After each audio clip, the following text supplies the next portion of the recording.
We're going to crack these loose. There's a bolt there, and a bolt there on the bottom. And we're going to remove the bottom one completely and pry with a screwdriver in between here and see if we can get this to rotate up, which will allow us to remove the pads.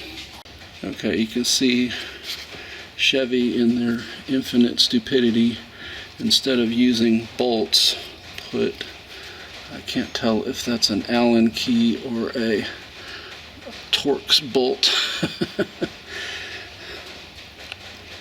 But it's not a bolt, so you can't just grab onto the sides and turn. You have to have something that fits in there.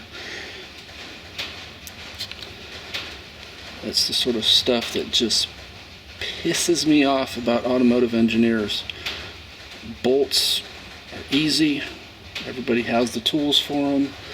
This stuff, you gotta go buy special tools.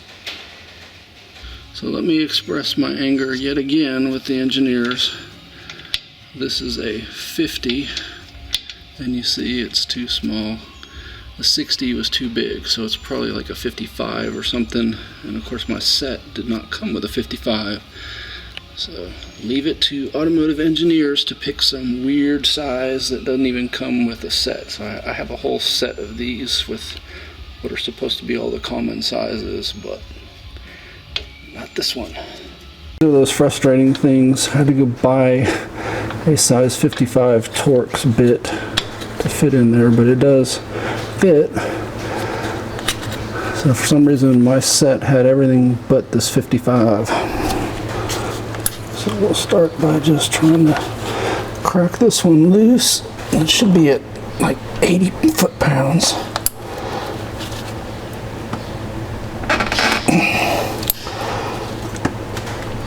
Which is another reason why I don't like that it's Torx, because it seems like that's asking to strip when it's that tight and it's not got a good seat.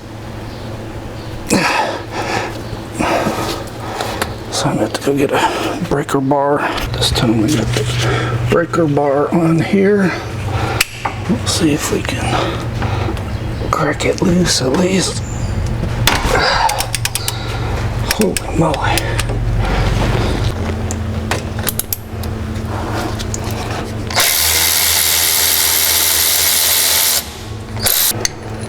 You can see that is a crazy bolt.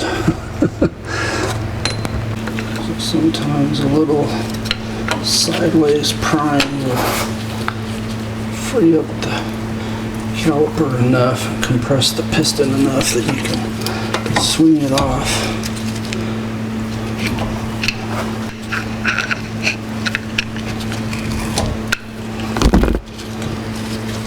See, that way it's swung up so it's not hanging by the brake line, and that should give us room to change out the pads and the hardware. And then I will have to change out those boots, re-lubricate the pins. So once I get the bottom one done, then I'll take the top one out completely and change it.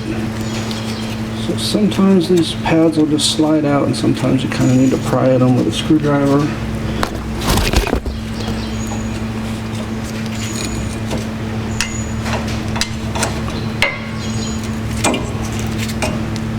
And you see those are pretty good shape, to be honest.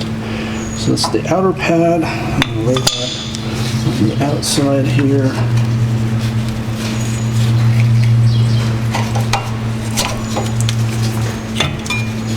Likewise, the inner pad's in pretty good shape too. I'll lay it on the inside so we can compare with the new ones and make sure we get them in right. And this metal hardware has to be replaced as well. And it's kind of rusted on here, so I'll pry it.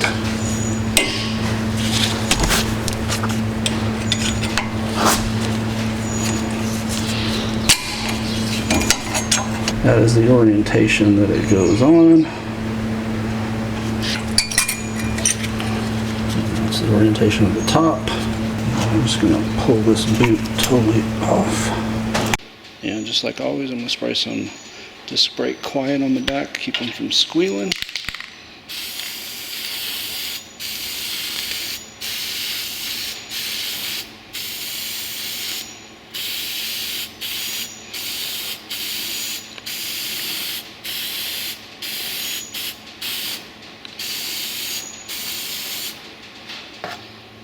With our new hardware, you want to figure out where the pads are going to rub and put some copper anti-seize. Doesn't take much, but you want to keep that from wearing.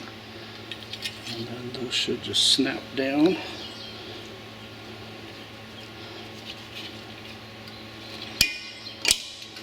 This is what the new hardware looks like.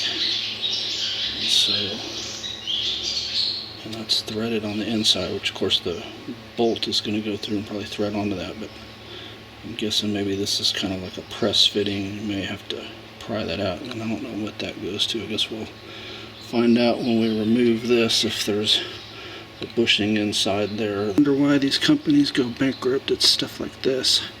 They're trying to save money to make a profit, and they're trying to make this stuff where you can't work on it yourself, thinking that they're going to make more money. And what really happens is you get pissed off and you don't buy another car from them. But they don't think that way. They think, oh, well, you're just going to come to the dealer and you're going to pay us exorbitant prices to change this stuff out, and so we'll make more money off of you. But that's not what happens. Wipe the old bolt down. There wasn't much grease left on it at all. And lube it up with some brake lubricant. There's not a magic amount. Just get enough that it will slide around. Right, the original pads only had single wear indicators. I'm going to guess that the single goes on the inside based on looking at the old ones side by side. That made the most sense as far as lining them up.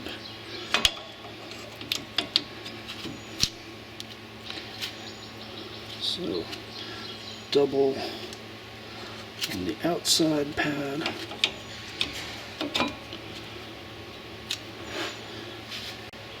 Next step is to compress the caliper. And if you've ever seen me do this, you know I like to do it by opening the bleeder valve instead of just squeezing the fluid back into the master cylinder.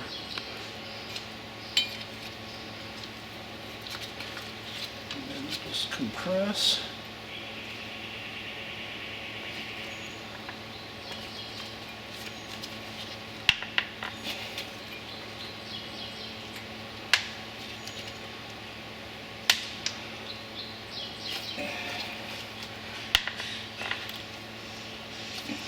And then when it's fully compressed, make sure you tighten it again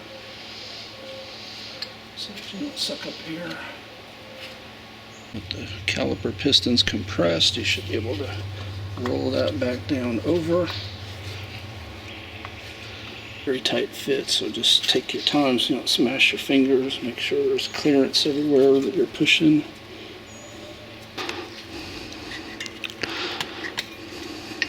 This will not put it at the Torx spec. It won't even be close. But it'll at least get it where it won't fall. Then take the top one out. Wipe it off.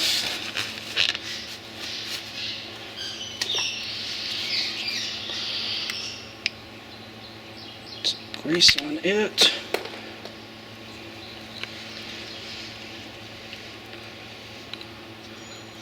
Slide it back in there. I'll bottom it out with the tool. The tool will not torque it. I gotta go get the torque wrench and tighten it to 80 foot-pounds. And we'll try to get this to 80. It's in an awful place. And of course, there's no real place to get any good traction, strength, or grip since it's a Torx. And then we need to bleed it by pumping the pedal and having this come up so air can go out and fluid can go back in, but no air can go back in. Give the pedal probably 3 or 5 presses. There shouldn't be air in here at this point, but this is just to be extra safe.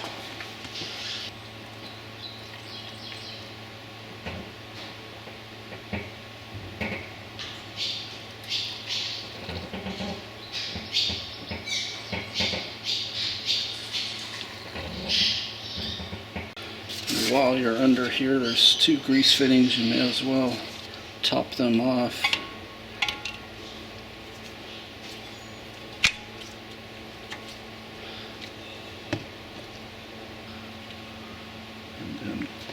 One up here on this control arm. You can see the old and the new. They were probably about half worn, which is pretty amazing since I have a little over 60,000 miles. It shows that I don't really abuse the brakes on here. Forget to put your cap back on, and then top off the master cylinder.